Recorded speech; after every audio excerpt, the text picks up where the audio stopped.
మన విడుదల రజనీ గారు మన గుంటూరు టూకి ఎలా 80% 85% ప్రస్తుతానికి సోషల్ మీడియాలో లీడింగ్లో మీ మాటల్లో సోషల్ మీడియాలో లీడింగ్ సోషల్ మీడియా తగ్గడం ఎక్కడం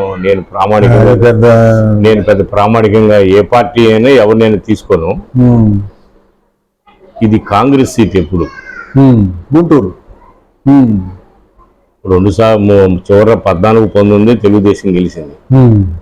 అంతకుముందు జయరాం బాబు కానీ రగాది ఆంజనేయ శర్మ కానీ కన్నా లక్ష్మణ్ కానీ వెంకట్రావు కానీ కాంగ్రెస్ సీట్.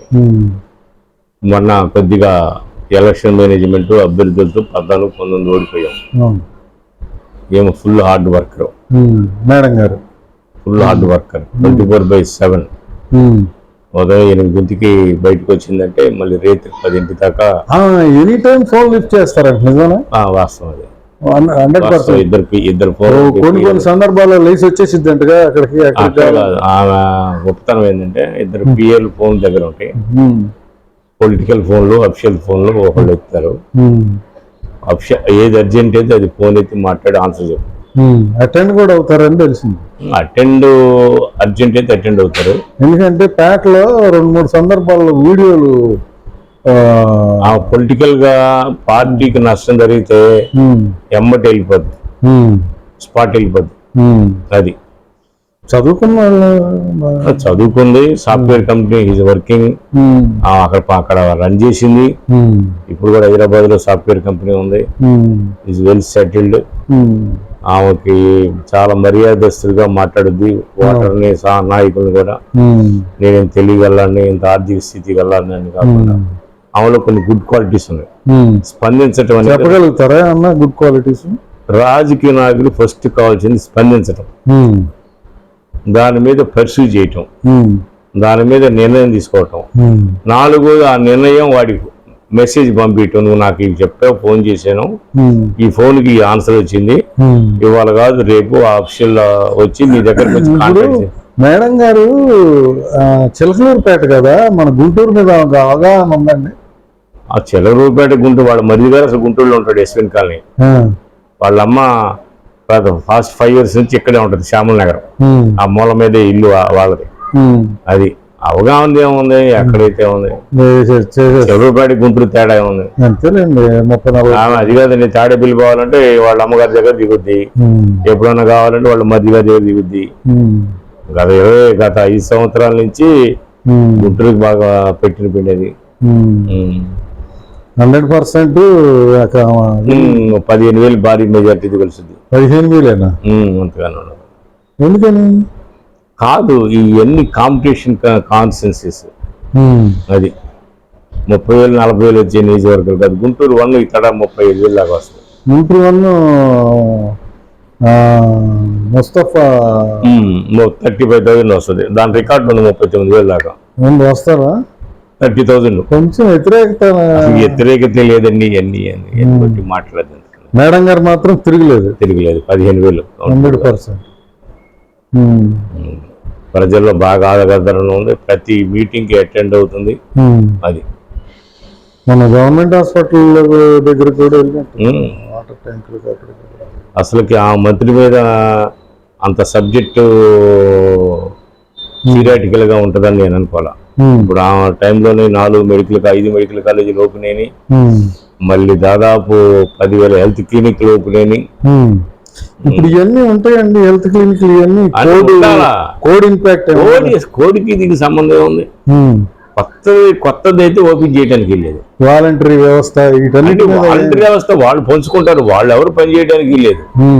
వాళ్ళు వస్తారు, ఉదయం వస్తారు, వాలంటీర్ 2,000 ఇస్తారు, 3,000 ఇస్తారు, పోతారు, అంతే. డబ్బులు కూడా ఇచ్చేళ్తారా? వాళ్ళు ఏ ఎంప్లాయ్ అయినా వాళ్ళు పని చేయడానికి. ఇప్పుడు విలేజ్ హెల్త్ క్లినిక్లు ఉన్నాయండి. విలేజ్ కొత్త హెల్త్ క్లినిక్ ఓపెన్ చేయడానికి వీల్లేదు కానీ ఉన్నదాన్ని అన్ని వాళ్ళ పని వాళ్ళు చేసుకుంటే వాళ్ళ శాలరీ గవర్నమెంట్ ఇచ్చారు. ఏ ఎంప్లాయ్ అయినా కొత్తది ఓపెన్ చేయడానికి వీల్లేదు. మొత్తానికి మేడం గారు అయితే గుంటూరు టు బాగా స్పందిస్తుంది. ఆమె దగ్గర నాకు రాజకీయ నాయకుల్లో ఉండాల్సింది ఏంటంటే అది పార్టీ పరమైన నిర్ణయం తీసుకొని, ప్రభుత్వ పరమైన నిర్ణయం తీసుకొని, అధికార పరమైన నిర్ణయం తీసుకొని ఆమె స్పందిస్తుంది, దాన్ని పరిశీలి చేస్తుంది, దాని మీద ఫోన్ కాంటాక్ట్ అవతలాలతో చేస్తుంది. బాబు నీకు ఈ పని వాళ్ళు కాదమ్మా, ఎల్లుండి వాళ్ళు వచ్చారు, ఎల్లుండి నీకు పలానా మా పిఐతో మాట్లాడి చేసుకోమని చెప్పుది. నేను చాలాసార్లు చూశాను. అది ఉండాలి. ఇప్పుడు మనం పని చెప్పాం, అది అమ్మటే కాకపోవచ్చుగా, అది చేతిలో కాకపోవచ్చు. మామూలు అపాయింట్మెంట్ ఇస్తుంది. దాని గురించి చాలా ఉంది. మినిస్టర్ అయినా కూడా ఇప్పుడు ప్రస్తుతానికి ఇప్పుడు గుంటూరు వచ్చిన తర్వాత అందరికి అపాయింట్మెంట్ చేస్తుంది. ఇప్పుడు కూడా మినిస్టర్ గుంటూరు వచ్చింది కదా, ఈ 3 నెలల నుంచి గుంటూరు వచ్చింది. వచ్చిన వాళ్ళు అన్ని నియోజకవర్గాలలో వస్తున్నారు. ఈ హెల్త్ డిపార్ట్మెంట్ వాళ్ళు ఫస్ట్ రాజకీయ నాయకుల్ని మా బోటాలని ఒక హాఫ్ అన్ అవర్లో డిస్పాచ్ చేస్తుంది మాట్లాడి. నెక్స్ట్ వాళ్ళ డిపార్ట్మెంట్ వాళ్ళని పిలుస్తుంది, ఏంటి ఏ వర్క్స్ ఏంటి అని డిహెచ్ఓ వీళ్ళందరూ వాళ్ళు 1 గంటలో డిసైడ్ చేస్తారు. తర్వాత ఇక నువ్వు టౌన్లో ప్రోగ్రామ్కి వెళ్ళిపోద్ది. అది రోజువారికి ప్రతి వార్డులో ఏదో ప్రోగ్రామ్ ఉంటుంది కదా, షెడ్యూల్ బాగా మెయింటైన్ చేస్తుంది. మాకు పొలిటికల్ లీడర్స్కి హాఫ్ అన్ అవర్ టైం ఇస్తుంది. తర్వాత తల డిపార్ట్మెంట్ అని పిలుస్తుంది, ఏంటి పని, ఏంటి విషయం, ఏంటి అని 1 గంట వాళ్ళకి ఎంత టైం కావాలో టైం. లాస్ట్ 5 years లో 100% సక్సెస్ఫుల్ ఎమ్మెల్యే మినిస్టర్ అందులో నోడు. అది 4-5 శాఖలు ఉండే సాయి గారు, ప్రజలు తిట్టే శాఖలు.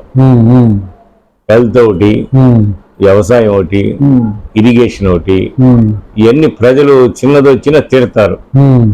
ఆ తిట్టే శాఖ సమాధానం చెప్పడం అంటే చాలా కష్టం. ఇప్పుడు గుంటూరు జనరల్ హాస్పిటల్లో ఎలుకలు ఉన్నాయండి.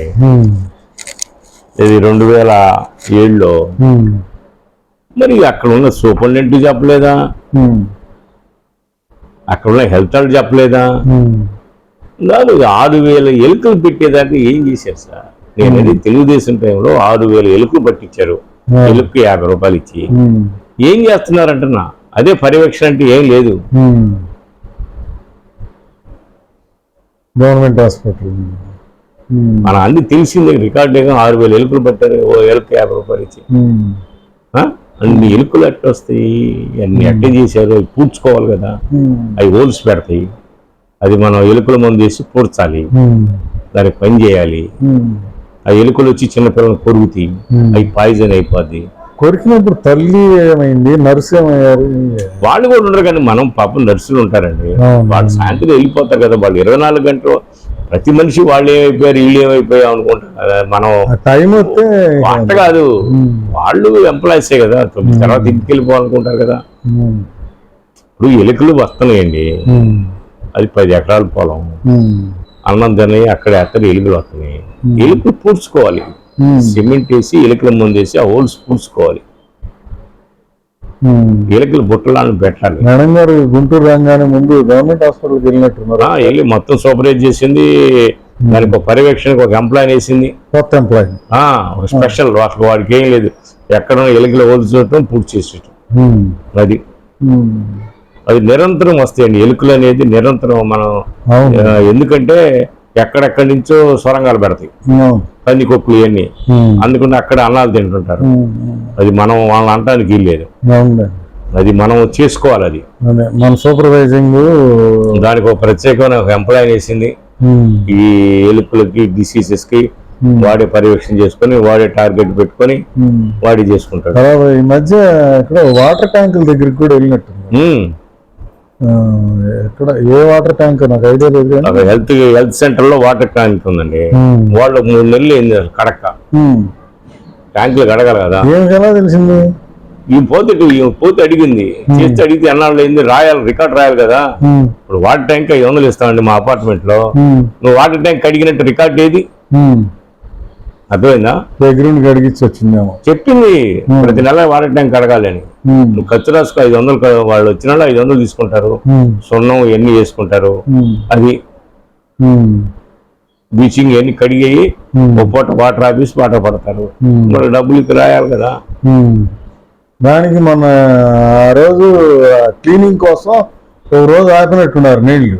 దానికి ఈనాడులో, ఆంధ్రజ్యోతిలో, తర్వాత ఇంకే కొన్ని పేపర్స్లో ఇంకేముంది గుంటూరులో నీళ్లు లేవు, నీళ్లు ఎప్పుడు వస్తాయో తెలియదు, ఆ ట్యాంక్ దగ్గర రిపేర్. అది కాదండి, వాళ్ళకి మినిమం జ్ఞానం ఎంత లేదంటే ఆ 2 పేపర్లకి అసలు నిజంగా. అది కాదండి, పులిచింతల వాటర్ తీసుకొచ్చి రోజుకు కృష్ణాకి ఒక టీఎంసీ, మనకు టీఎంసీ వాటర్ దారబోసి ఎండాకాలం కూడా వాటర్ ప్రాబ్లం లేకుండా చేసిన మహానుభావుడు రాజశేఖర రెడ్డి గారు.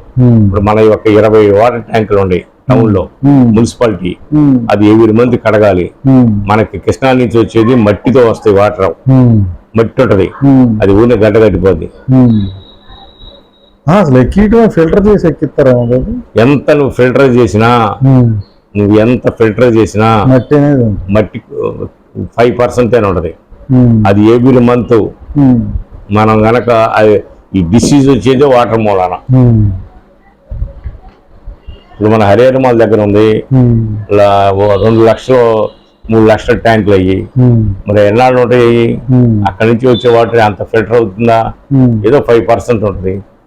నువ్వు కడిగించుకో, ఒక పూటే కదా. మేడం గారు వచ్చినాక ఇవన్నీ బాగా కంపల్సరీ షెడ్యూల్ ఇచ్చేసింది.